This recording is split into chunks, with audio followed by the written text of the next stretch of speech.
Hi, I'm Hillary Hess, and you are listening to Helping of Happiness. This is episode number 175. We have on Tammy Goolsby from Team Goolsby Real Estate. She is a realtor. She's fantastic, and she's going to tell us today all about ways that we can get our house ready to sell. And if you're not selling your house right now, that's okay. This is even some great ways to kind of spruce up your house, some good places to start. And then she's going to share some really fun fall traditions with us that she does with her family. So I'm excited about that. I know this podcast has been a bit sporadic, but we have got some really great interviews that we've been doing, so we should be lined up all through the rest of the fall, at least once a month. And I think that you're going to really enjoy some of the guests that we have on coming up. I'm super excited to share the conversations with you. So also, if you are not receiving if you're not one of our VIPs are people that receive our email most weeks, not every week, but we try to get them as many weeks as we can. But we send out so many bonus things. So we'll send out guides for different holidays of different things that we do. Last week we sent out one that it was everything to do with a fancy date or a formal dance. So it was fancy recipes that you can cook up and how to make flower bouquets and places that you can eat out and things that you can do in Dallas-Fort Worth. And just kind of anything that you can think of that would go with that. That was the focus of that newsletter. Another newsletter that we had, a couple of newsletters before that, was all about emergency preparedness. So we gathered all of our different podcasts that we've talked about emergency preparedness, put in some of our favorite things that we love, some recipes that you use your food storage with.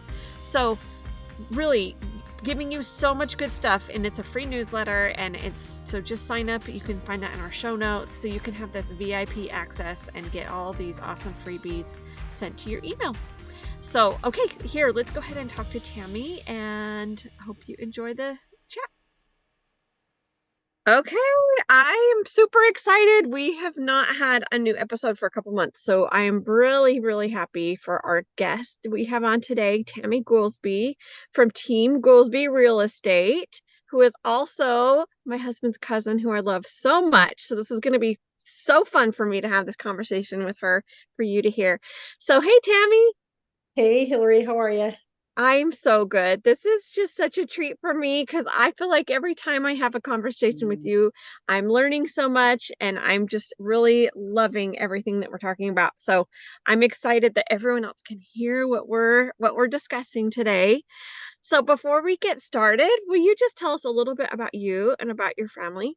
Let's see, I've been married for 27 years and I've got 3 children, 2 boys and a girl. Their ages are 22, 20, and 18. And we love them. We were so lucky to have your middle son hanging out here in Dallas this summer doing some summer sales. So it was so fun for us to get reacquainted with him, since he didn't remember us since he was a baby last time we lived near him. So it's so fun. It's true. You guys were a lifesaver for him. He's so grateful for that time with you. We loved it. We loved it. Tammy's a realtor, and she's got this great company called Team Goolsby Real Estate, and she's out in California. And tell us how that all got started, Tammy. So I started back in January of 2004, and I started for our own investments. My husband and I were young and ambitious and just wanted to buy some real estate. My family had been successful with real estate investments, and so that's why I started. I just couldn't see giving up that commission at the time, which seems so funny now when I realize the value of that. So we started for our own investments. Over the years, I worked really, really hard in the beginning to build it, and then I took some time off to raise my family. And those were super treasured years. And then when they hit their teenage years, I went back at it pretty hard. And we've, started for our own investments to just helping people that ask for help once in a while, to now I personally average around 100 homes a year.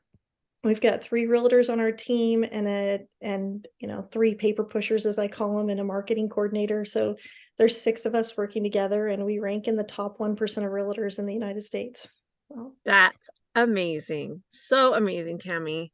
So awesome. And with all of this raising your kids, you homeschooled your kids, which was like a whole other ambition. And I love that you were able to figure that out and be doing this real estate at the same time. It's just so inspiring. So cool. It's been an amazing adventure. We feel incredibly blessed. Well, real estate is kind of doom and gloom in the news right now, right? How are you seeing that affect your market as far as being a realtor and people buying and selling homes? What's that like for you right now? So of course sales are down and inventory is staying longer. I'm running about the same amount of inventory as I normally do. It's just sitting on the market a little longer. We're being super creative. I've got clients that can do seller finance. They're seller financing. We're still moving lots of real estate. Um, Again, that interest rate has hurt us a ton, but it's just a number. And if you can get some amazing deals on homes right now. So if you are in the market, our prices are, as far as sellers go, are still relatively amazing. If you look at the history of home sales over time, prices are still good. And compared to the COVID years, you get, as a buyer, you can get some amazing deals. And I think there's a lot of opportunity. If you can afford the home right now, then when you refinance in a couple of years, you're just going to be sitting golden for buying there during this time. Well, and I love that too, that you can refinance. It's not, as long as the rates go back down, right? But I like that how you said if you can afford it now. It's not like you're gonna hope that the rates go down and then you can afford that home. But if you're affording it now, you can refinance when the rates eventually do go down and have an even easier payment. Yeah, So I'm all about not helping people not get over their head, buying within their means, and putting themselves in a really great position financially. And if you're supposed to buy a home right now, there's a way, whether it's seller financing or just finding the right loan for you that you're going to refinance out of later. You're I going to love be that. Well, and not being scared if you need to take a leap. I mean, we ended up moving here to Texas in 2008 when the market was crashing, crashing, crashing. And we couldn't sell our home for a while. We had to end up renting it and ended up being a whole thing. But we were meant to be in Texas, right? So we needed to take that leap and do the move. And it's been such a good place for us these last 15 years to be here. So I can't imagine if we would have let the market scare us away from moving on to what we needed to do. So I love how you just said that you can find a way. Absolutely, absolutely. If it's what's right for you and your family, there's a way. Just get the Love right. that. I love that. Okay, so do you have some tips for us on like what we should do to get our homes ready if we are going to be putting them on the market, or even if not, if we just want our houses to be a little bit more tip top and beautiful? Absolutely. Okay, my number one tip that I always tell everybody is that cleanliness is more important than upgrades. If your home is clean and it's the bottom of the end home and the home next door is the top of absolutely all the upgrades, the most beautiful, but it shows a lot of wear and tear and is not well taken care of, the lower end home next door is going to sell for more money. So my number one tip is that get your home just shining clean. People don't want to move into other people's mess. Number two is kind of right along that lines. It's become a minimalist. Like pack up your home, dispose of anything you will not use while your home's on the market. Get your closets down to 50 to 70% capacity and just live with absolutely what you need during that time that your home's on the market. Being a minimalist will make your move so much easier after you're in escrow because you've already packed up half of that. Everything's already in its place. You've donated, you've done what you needed to do. So, another tip would be make sure you hire the right agent. And if you want tips on how to do that, reach out to me. I'd love to help you out. No cost whatsoever. I'm in this to help people. And so if you're in another state, another area, and how do I hire the right agents? There's questions you can ask, things that you can do. Just make sure that they have the experience that you need and the personality that's going to work for you because you are in a relationship with this person for some time. And this is, in most situations, your largest asset that you're dealing with. So I love find that. So what are a couple of those other things? What are some other ways you would say to hire the right agent? Well, I think there's key questions. And number one, Okay. just interview them. Make sure that there's someone that you feel that you can trust and confide in. You're going to go through some ugly times, especially in this market when it's a little more difficult.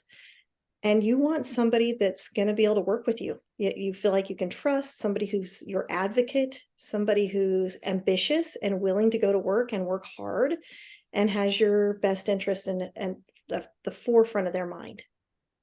Okay. And some of those, questions I would ask is, you want to know how well they know your market.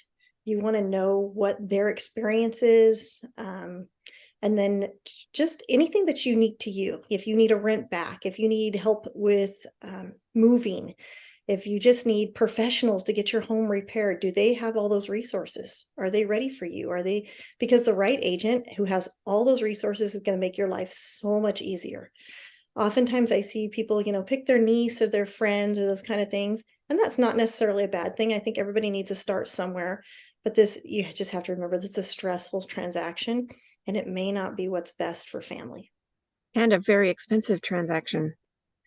Okay, I love that. Okay, keep going with your tips. I'm loving this.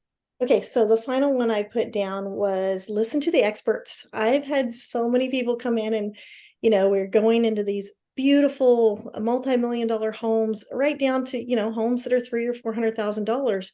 And I hire stagers. I have tons of, I'm in homes every day, in and out of homes every day.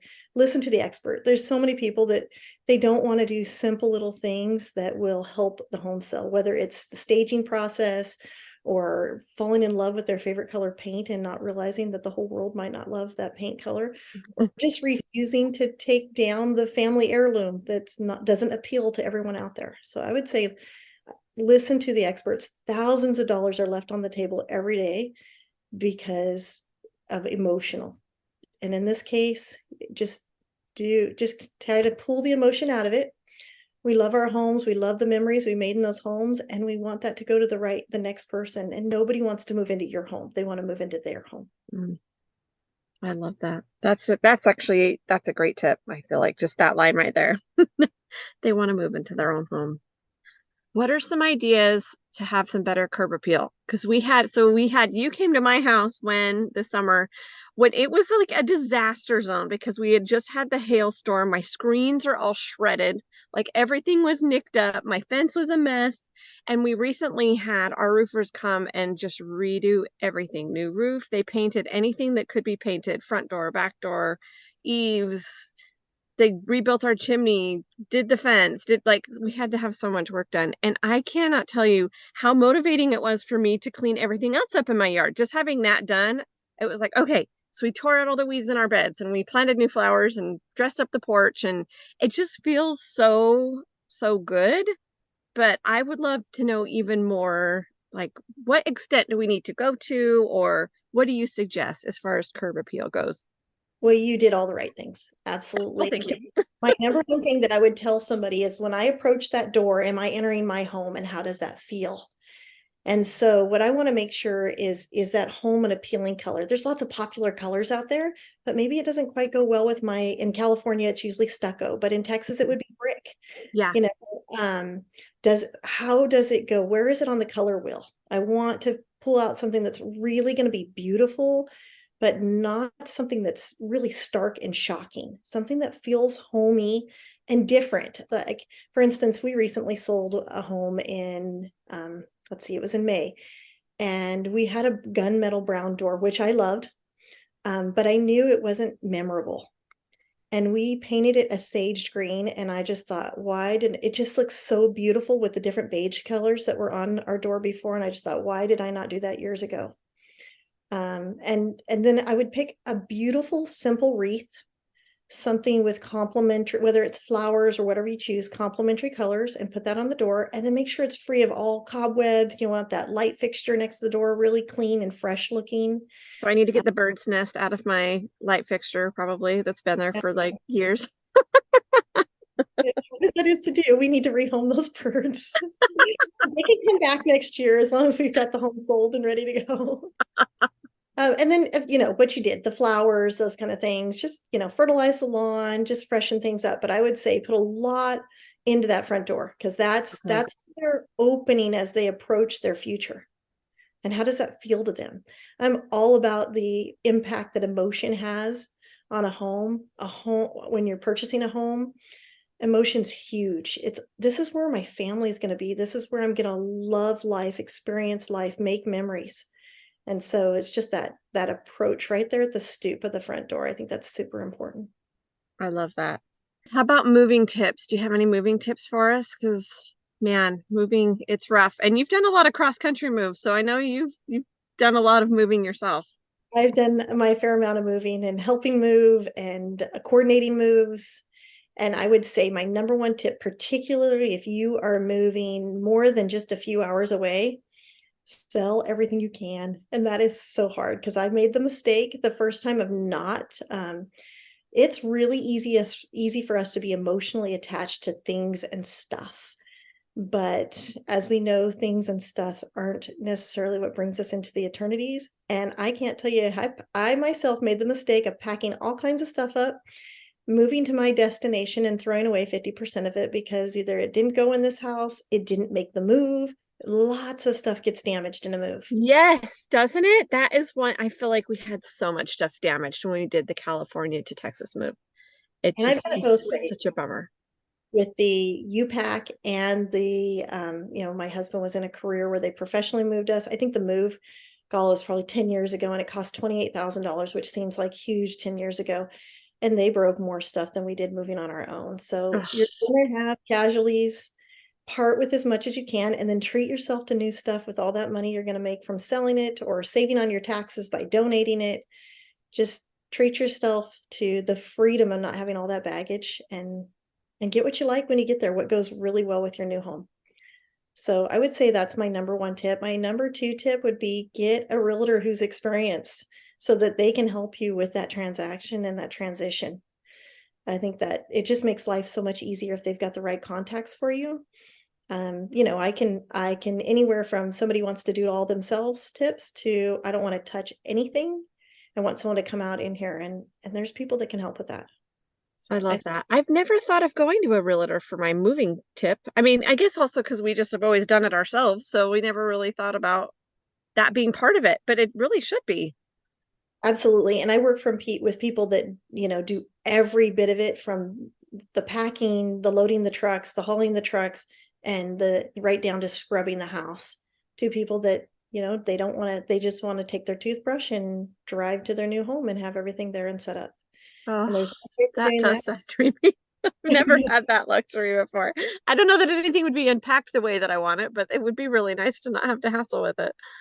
Absolutely. Absolutely. It just depends on what works for you. And of course, there's a fee for everything. So Right. And the budget for sure, which is why we always did it ourselves when we were moving, it seems like.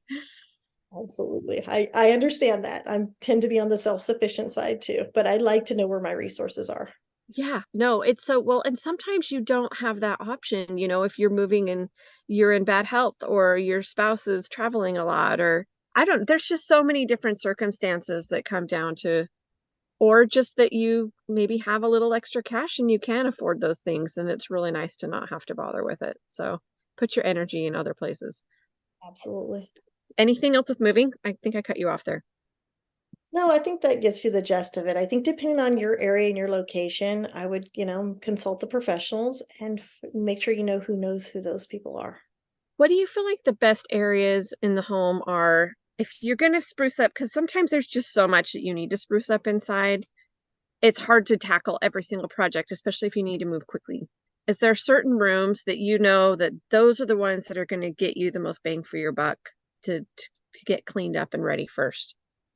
Absolutely. People buy a home based on the kitchen. I would say second would be the great room, the master bedroom and master bathroom, and the secondary bathroom. So that'd be your order and priority. Of course, we've got to have the curb appeal looking good because we got to get them in the door. Right, right. Because if it's horrible on the outside, they're not even going to want to go in. Absolutely. And then that order of priority, go with your kitchen. I mean, as we know, that's the heart of the home. Yeah. Great room, that's where we're making so many memories. And whether it's a living room, a family room, just clean and tidy. That doesn't have to be expensive upgrades. And then, just a really dreamy master bedroom or just one that you walk in the door and you want to be in. So you're like, so most of this for sure, the cleanly tip, minimalist tip, and then anything else like broken fixtures, things like that, make sure that you have those updated. Is that kind of what you're talking about as far as like kitchen goes? Or what would you, if we're walking in the kitchen? Absolutely. And what just sticks out to you? Can I even recognize all the cabinet space, or am I focused on that light overhead that's not only broken, but really outdated? And I'm not big on spending a ton of money to update a home if it's not needed. If I can make sure we can get the focal points to show off what they really are, let's do it. We don't have to spend the money to do it. Okay, love that. One thing I was really excited to talk to you about with because we're getting into October, you guys have this really fun family tradition that I want to talk about. And I don't know if I'm even saying it right, but the gourd dinner, Night of the Gourd. night of the gourd. Okay, the night of the gourd dinner. And I want to hear more about this because I want to try this with my family this year. So I want to hear all about like how you do it and everything. Okay, it's super fun. We stole the idea from a wonderful man that lives in our area. He and his wife invited us over, and we just had the best time and loved it. First of all, my degree's in agriculture. I have this love for the harvest and this time of year, the bounty that our Heavenly Father's given us and helped us, just the abundance on this earth. And I love it. And I feel like this time of year is a great time to celebrate it. It's also an alternative to celebrate fall if you're not a lover of, the other fall associated holidays. So it just for me, it gives us another excuse to be completely grateful for what we have. And what we do is we just have a dinner. It's mainly family focused, but we also invite friends to come enjoy it with us because I just think it's something different for people to do. And everything in that dinner has gourd or pumpkin, something in it from the harvest. So it's all focused on, the butternut squash or whatever you find recipe wise that might be of interest. It's a chance to try new things. And it's just been so much fun. It's been super, people come super creative with their meals. Let's see, we had I think the most interesting one we had last time was a young man who just returned from Taiwan on a mission, and he had like a butternut curry. Oh, And yum. yeah, it was amazing. And here's this 20-year-old young man who's made this, contributed to this feast, and just so much fun opportunities. Our son made pumpkin ice cream that I loved, and every individual in the family that's old enough make something or bring something You're to not contribute. sticking it to that 3-year-old to make their gourd pie or something. Would definitely be helped. So, and I wish I had this tradition when they were 3-year-olds, but I didn't even learn of it till later, and I loved it so much. I told it for our family. So I just feel like it's a time to just really relish in our blessings and make some fun memories with family, and it's just different. I love that. And I love that it has kind of a thankful aspect of Thanksgiving, but it is definitely more harvest related and not necessarily just your standard turkey, mashed potatoes. Thanksgiving has kind of its own little Yes. way of celebrating in their own foods, but this is something just really different and fun.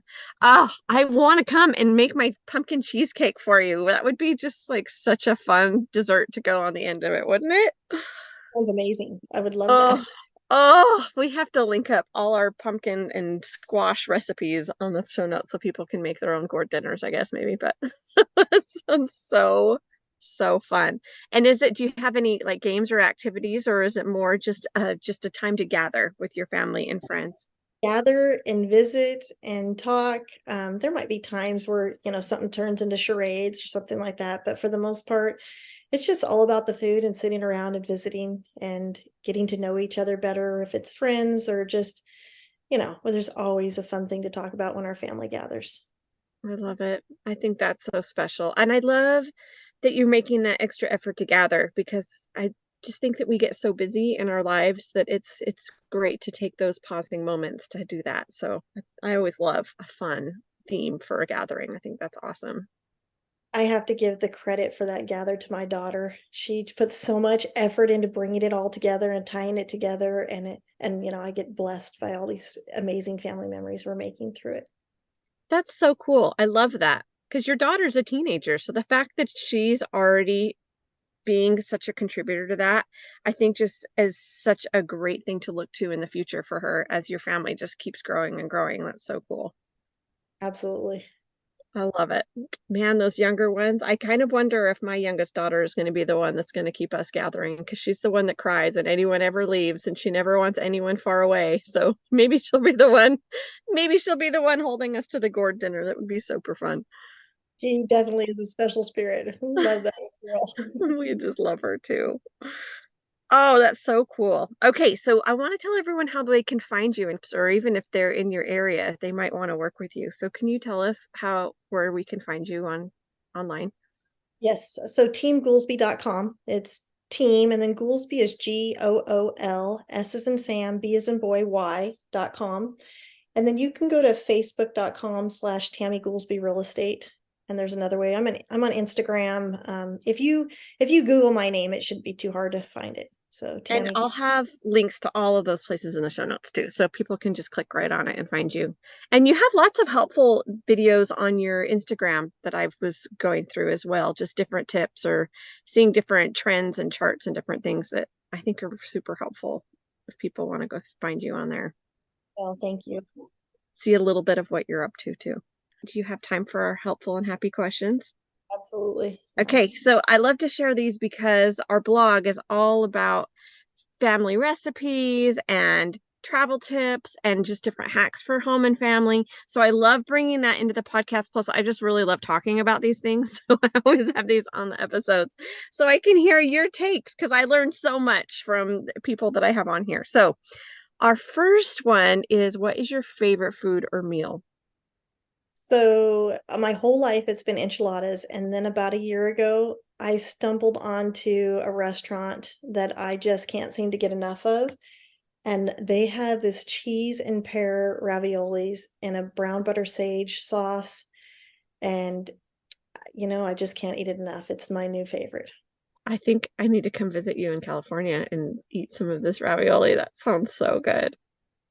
And I know this is really hard, but what is your favorite or best trip that you've ever been on or a dream vacation? Because I know you've been on some cool trips. So if you're like So me, it's really hard to pick. it is really hard to pick. And I was going through my mind when I saw this question come up. It was like, is it Costa Rica? We just did this amazing family trip to Hawaii, to the Big Island that my daughter planned. We've done France and Italy, but hands down, it's Ireland. Ireland was just dreamy for me. It was just my husband and I went. I think it was our 20th anniversary trip. And it was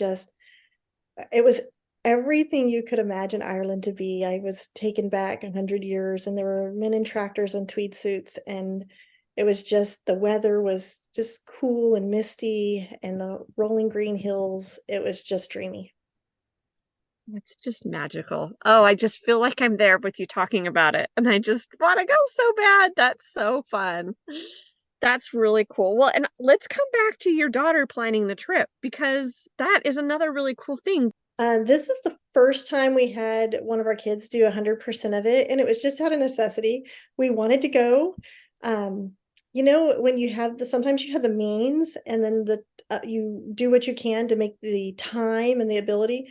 But planning those amazing trips, it takes a lot of effort, Yeah. and Yeah. trying to find the right price for just all the research. She was the one that had the time to sacrifice her time to make it happen. A lot of times we default to Philip, but this was kind of a birthday trip for Phil.